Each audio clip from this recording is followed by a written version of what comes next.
નમસ્કાર. પાલનપુર શહેરના ભરચક એવા દિલ્હીગઢ વિસ્તારમાં ચારે તરફથી આવતા ટ્રાફિકને એકમાત્ર ટીઆરબીની યુવતી સમગ્ર ટ્રાફિકનું સંચાલન કરીને રસ્તો ખુલ્લો કરી રહી છે.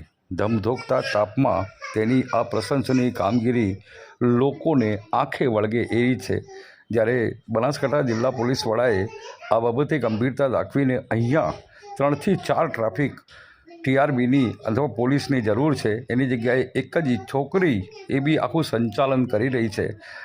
અત્યારે જે પરિસ્થિતિ નિર્માણ થઈ છે કે દિવસે દિવસે ટ્રાફિક અને પ્રજાનો વધારો થાય છે, ત્યારે અહીંયા એને ટ્રાફિકની વ્યવસ્થામાં માત્ર ને માત્ર એક યુવતી અત્યારે સમગ્ર સંચાલન કરી રહી છે.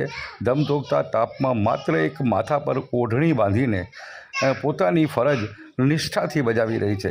ખરેખર સલામ છે આ યુવતીને કે અત્યારે પ્રજાને તકલીફ ન પડે અને વાહનો ટ્રાફિક ચક્કાજામ ન થાય તેની વ્યવસ્થા કરે છે.